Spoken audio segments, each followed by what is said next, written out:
4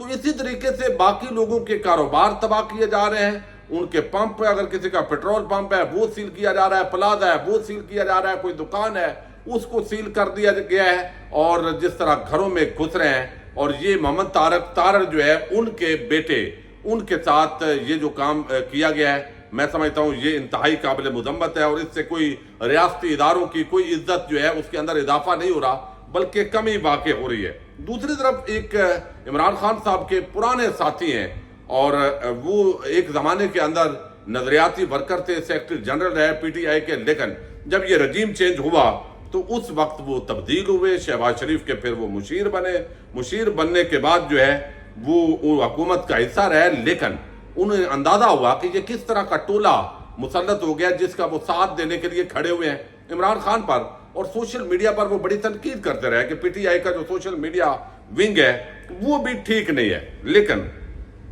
اب انہوں نے عمران خان سے معافی مانگ لی ہے. وہ کہتے ہیں کہ عمران خان نے 3-3.5 سالہ دور میں بہت غلطیاں کی اور عوام کی توقعات پر پورا نہ اتر سکا. میں بہت مایوس ہوا اور خوب تنقید کی, لیکن جو کچھ پچھلے 1 سال میں ہوا اس کے بعد مجھے عمران خان کا دور جنت لگتا ہے. ڈالر 186 پر تھا, جی ڈی پی گروتھ 6.1% تھی, پناہ گاہ میں غریب ترین سکون سے سوتا تھا, بھوکا کوئی نہیں سوئے گا پروگرام کے تحت جگہ جگہ غریبوں کے لیے کھانے کو بندوبست تھا, غریب کے لیے احساس پروگرام بھی تھا, ہر غریب پاکستانی کے لیے 10 لاکھ کا سیٹ کارڈ بھی تھا, ایکسپورٹ میں اضافہ بھی تھا, اوورسیز ترسیلات زر 20 ارب سے 32 ارب ڈالر تک پہنچ گئی, 3 بڑے ڈیموں پر تیزی سے کام ہو رہا تھا, بھارت کی فضائی جلغار کا منہ توڑ جواب دیا. لیکن ایک شخص کے نزدیک عمران خان ملک کے لیے ٹھیک نہیں تھا اور اس نے عمران خان کو ہٹانے کے لیے رجیم چینج کا ڈرامہ کیا. رات کو عدالتیں کھلوا کر اتحادی جماعتوں کی وفاداری بدل کر پی ڈی ایم بنوا کر, اور جو کچھ پچھلے 50 سال میں ہوا, آپ کس منہ سے کوئی عمران خان پر تنقید کر سکتا ہے, جبکہ پچھلے 50 سال میں پیپلز پارٹی, نون لیگ کے 30 سالہ اور ڈکٹیٹرز کے یہ سارے دور, اور پورا انہوں نے آئی پی پیز جیسے ملک دشمن پروجیکٹس کروا کر پوری ڈیٹیل رکھی, لال مسجد سے لے کر اکبر بگٹی کا جو مرڈر ہے اس سے لے کر سارے واقعات جو ہے انہوں نے بتایا. لیکن وہ کہتے ہیں آخر میں کہ یہ سب بھول کر کوئی کیسے عمران خان پر تنقید کر سکتا ہے. ہاں کر سکتا ہے اگر اس کا دماغ کام کرنا بند ہو گیا ہو, اس کی جیب میں لفافے جا رہے ہوں, اس کے عہدے مل رہے ہوں, یا عہدوں کی امید ہو, یا وہ کوئی دشمن کا ایجنٹ ہو, یا کسی دباؤ میں ایسا کر رہا ہو, یا کسی ذاتی رنجش کا شکار ہو. کوئی ذی شعور پاکستانی اب عمران خان کے دور حکومت پر تنقید نہیں کر سکتا, چونکہ پچھلے 1.25 سال کے اندر جو تباہی اور بربادی اس پاکستان کی معاشی اور سیاسی اور اخلاقی, قانونی اور آئینی اعتبار سے ہوئی ہے, اب اس کے لیے جو ہے وہ الفاظ نہیں مل رہے. احمد جواد انہوں نے یہ سارا جو ہے وہ مضمون, اور انہوں نے کہا کہ خان صاحب میں شرمندہ ہوں اور معافی کا طلبگار ہوں, اور آپ درست تھے, اور یہ جو کچھ اب ہو رہا ہے, جو ٹولہ مسلط ہوا ہے, انہوں نے یقیناً پاکستان کو اس نیز پہ پہنچایا ہے. اب ایک اور بڑی ڈیولپمنٹ ہوئی ہے. ایک خبر یہ آئی کہ 54 یا 52 رکنی ایک حکومتی یا جو اراکین پارلیمنٹ کا وفد ہے, حکومتی شخصیات ہیں, وہ حج پر روانہ ہوئی ہیں. اسپیشل ان کے لیے جہاز کی بکنگ ہوئی ہے, اور وہ سرکاری خزانے سے وہ حج کرنے کے لیے تشریف لے جا رہے ہیں. گزشتہ روز اسحاق ڈار نے اسمبلی کے فلور پر اس کا ذکر کیا تھا. اگر تو ہمارے صدر پاکستان ڈاکٹر عارف الوی وہ اگر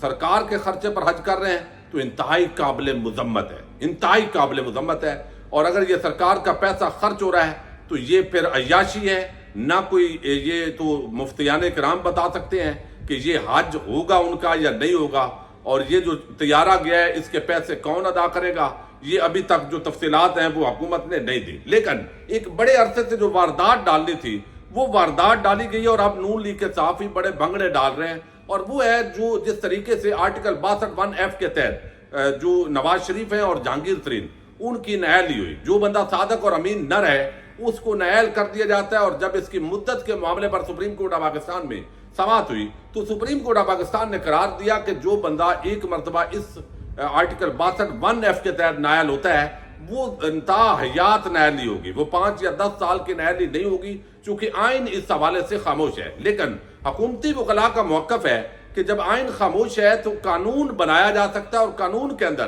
اگر ایک مدت کا تعین کر دیا جائے تو پھر وہی آئین کی منشا ہے. لہذا پارلیمنٹ نے ایک نیا قانون پاس کیا جس کے مطابق جو ہے وہ کوئی بھی اس طرح آرٹیکل 62(1)(f) کے تحت جو نائلی ہوگی وہ 5 سال کے لیے ہوگی, وہ تاحیات نائلی نہیں ہوگی. پہلے نواز شریف اور جہانگیر ترین یہ تاحیات نائل تھے, لیکن اب جو ہے وہ 5 سال ان کے چکے پورے ہو چکے ہیں، تو لہذا وہ ممبر پارلیمنٹ بن سکتے ہیں۔ تو ایک طرف یہ تاثر دیا جا رہا ہے کہ نواز شریف اب اگلے وزیر اعظم بن سکتے ہیں، لیکن دوسری طرف آئینی ماہرین کا خیال ہے کہ یہ جو ہے وہ اس طریقے سے دوبارہ اسمبلی کے اندر 2/3 اکثریت سے ترمیم چاہیے، جو کہ آئین کے اندر یہ ترمیم ضروری ہے اور سپریم کورٹ کا فیصلہ بھی موجود ہے۔ اب یہ جو پوری واردات ڈالی گئی ہے، یہ صادق سنجرانی صاحب چونکہ وہ چیئرمین سینٹ ہے اور اب صدر علوی وہ حج پر روانہ ہو گئے ہیں، تو اب قائم مقام جو صدر ہیں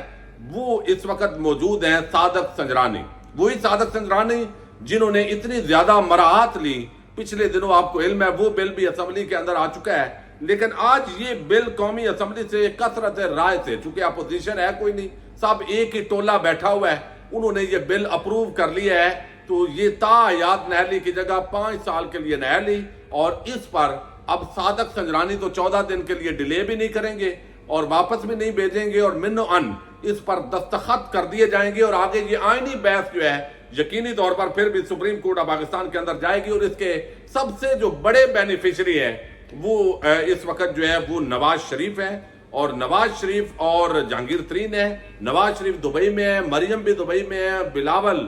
وہ بھی آ رہے ہیں، اور آنے والے دنوں میں کیا کھچڑی پکنے جا رہی ہے دبئی میں وہ بھی آپ کے سامنے اگلی ویڈیوز میں رکھیں گے۔ اجازت دیجیے گا، اللہ حافظ۔